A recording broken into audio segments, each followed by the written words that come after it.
મિત્રો, વૈદ ડિજિટલ એજ્યુકેશનમાં આપ સર્વે વિદ્યાર્થી મિત્રોનું સહૃદય હાર્દિક સ્વાગત છે। આજે આપણે ધોરણ 4 દ્વિતીય સત્રાંત પરીક્ષા વિષય ગણિતનું સરસ મજાના પેપરનું સોલ્યુશન જોવાના છીએ કે જેથી કરીને આપણે આરામથી 40 માંથી 40 ગુણ પ્રાપ્ત કરી શકીએ। કેવા પ્રકારના દાખલા પૂછાય છે એની આપણે ચર્ચા કરીએ। તો પ્રશ્ન એક માગ્યા મુજબ જવાબ લખો, જેમાં પહેલું આપેલ આકૃતિના આધારે ત્રિજ્યા, વ્યાસ અને જીવાની સંખ્યા ગણો। તો પહેલા છે ત્રિજ્યા, બરાબર। તો આ એક ત્રિજ્યા, આ બીજી, આ ત્રીજી અને એક આ ચોથી, ચારેયના નામ પણ આપેલા છે, બરાબર। OE, OD, OF અને OC। વ્યાસ, વ્યાસ કોણ છે? આ એક CD, કેન્દ્રમાંથી પસાર થતી જીવા, અને જીવા A B એક, બરાબર। તો ચાલો આપણે આગળ વધીએ। આમ તો મિત્રો જીવા આપણે બે ગણી શકાય, બરાબર। કેન્દ્રમાંથી પસાર થતી જીવા એટલે વ્યાસ બે, AB અને CD। ઓકે, હવે ઘણા બધા વાલી વિદ્યાર્થી મિત્રોની કમેન્ટ આવે છે કે સર સરસ મજાનું આ જે સોલ્યુશન છે, તો આવા સોલ્યુશન વાળા પેપર અમારે જોઈએ છે, તો અમને મળી જશે? હા, ધોરણ 4 ના સરસ મજાના દરેક વિષયના 4-4, 5-5 પેપરો સોલ્યુશન સાથેના મળી જશે, જે આપણી વેદ ડિજિટલ એજ્યુકેશન નામની એપ્લિકેશનમાંથી તમને એમના ધોરણ 4 ના દરેક વિષયના વિડીયો લેક્ચર પણ ફ્રીમાં મળશે। તો ગૂગલ પ્લે સ્ટોર કે જ્યાંથી આપણે ગેમ ડાઉનલોડ કરીએ, તો ત્યાં જઈને વેદ ડિજિટલ એજ્યુકેશન નામની એપ્લિકેશન ડાઉનલોડ કરો, ઓપન કરશો, પેજ ખુલેમાં તમારા પોતાના મોબાઈલ નંબર નાખો, સેન્ડ OTP કરો, 4 આંકડાનો OTP નાખશો એટલે પેડ કોર્સમાં જુદા જુદા પેડ પ્લાન આવશે। એમાં ધોરણ 4માં જશો એટલે તમે પરીક્ષાનો પ્લાન મેળવી શકશો।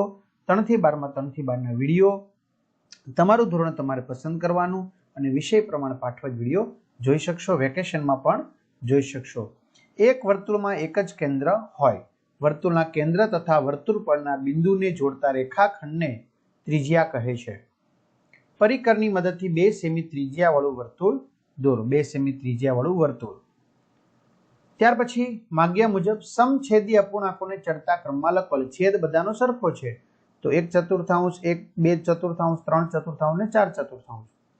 આપેલા અપૂર્ણાંકના 2 સમ અપૂર્ણાંક લખો, તો કંઈ કરવાનું નહીં, તમારે ઘડિયો કરવાનો, બરાબર। 2 દુ 4 તો 3 દુ 6, 2 તેરી 6 તો 3 તેરી 9।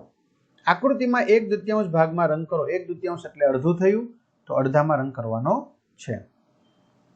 આપેલ આકૃતિમાં 1/4 ભાગમાં રંગ કરો, એટલે 4 માંથી 1 ખાનામાં। નીચે આપેલી પેટર્ન પૂર્ણ કરો, બરાબર। આને 1 નંબર કહી દઈએ, આને 2, 3, 4, તો ફરી પાછું 1, 2, આવી રીતે નીચે ઉપર નીચે। ચલો કોયડો ઉકેલો। એક બગીચાની ટિકિટની કિંમત 20 રૂપિયા છે, તો 5 ટિકિટની કિંમત કેટલી? તો સીધો સવાલ છે, એક બગીચાની ટિકિટની કિંમત 20 રૂપિયા છે, તો 5 ટિકિટની કિંમત 20 ગુણ્યા 5 એટલે કે 100 રૂપિયા છે। મોહિતે બજારમાં વેચવા માટે 200 પેન્સિલ બનાવી, તેમાંથી 10 પેન્સિલનું એક પેકેટ બનાવે છે, તો આવા કેટલા પેકેટ બનશે? તો 10 પેન્સિલનું એક પેકેટ, તો 200 પેન્સિલના કેટલા પેકેટ? તો 200 ભાગ્યા 10, તો 10 ગુણ્યા 20 એટલે કેટલા થશે? 200, 10 દુ 20, 20 માંથી 20 જાય શૂન્ય, ઉપરથી ઉતાર્યા શૂન્ય, તો અહીંયા ભાગ નથી ચાલવાનો એટલે શૂન્ય મૂકી દીધેલું છે, બરાબર। 100 રૂપિયાના છૂટા કરતા 10 રૂપિયાની નોટો કેટલી થશે? 10, કારણ કે 100 10 રૂપિયાના છૂટા, 10 દાન 100। એક બિલ્ડિંગમાં 12 ફ્લોર માળ છે, દરેક ફ્લોરમાં 10 ફ્લેટ છે, તો કેટલા ફ્લેટ થશે? તો 12 ગુણ્યા 10, તો તમને ઘડિયા આવડે છે, 12 દાન 120। ચાલો અંદાજિત વજન, હાથીનું અંદાજિત વજન કેટલું હશે? 500 કિલોગ્રામ। કબાટનું વજન અંદાજિત કેટલું હશે? 70 કિલોગ્રામ। ઘડિયાળનું 200 ગ્રામ, ચમચીનું 20 ગ્રામ, બરાબર।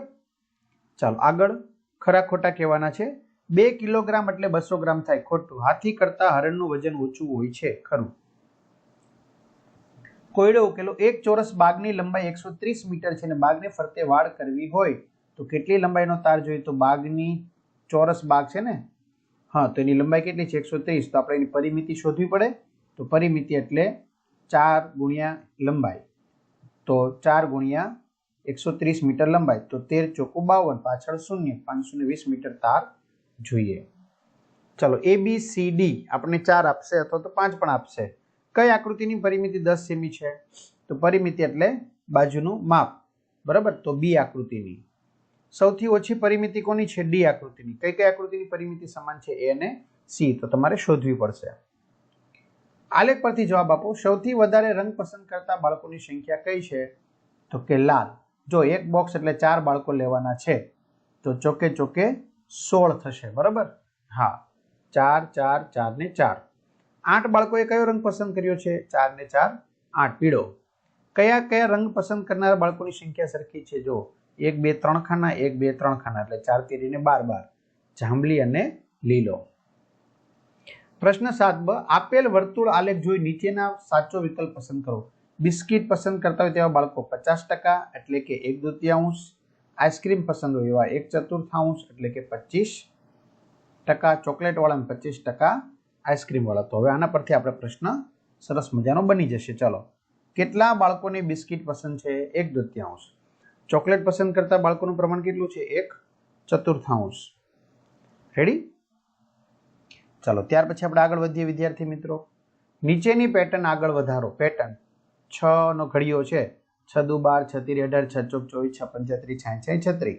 પેટર્ન પૂર્ણ કરો. હવે ઘટાડતું જવાનું. 5 5, 25 20 15 10 અને 5. ચાલો, ફરી પાછા આપણે આગળ વધીએ, પણ એ પહેલા પેપર પૂર્ણ થઈ ગયું. તો ખાસ વિદ્યાર્થી મિત્રો, સોલ્યુશન ગમ્યું હોય તો તમે સરસ મજાની કમેન્ટ કરો, વિડીયો લાઇક કરો, તમારા મિત્રો દોસ્તોને શેર કરો. અને ધોરણ 5ની સરસ મજાની થિયરી પણ આપણી એપ્લિકેશનમાં તૈયાર થયેલી છે, તો તમારા મિત્રો દોસ્તોને જાણ કરી દેજો. અને ખાસ પેપર શીટ વહેલી તકે મેળવી લો. બધાને ઓલ ધ બેસ્ટ. અસ્તુ. જય હિન્દ.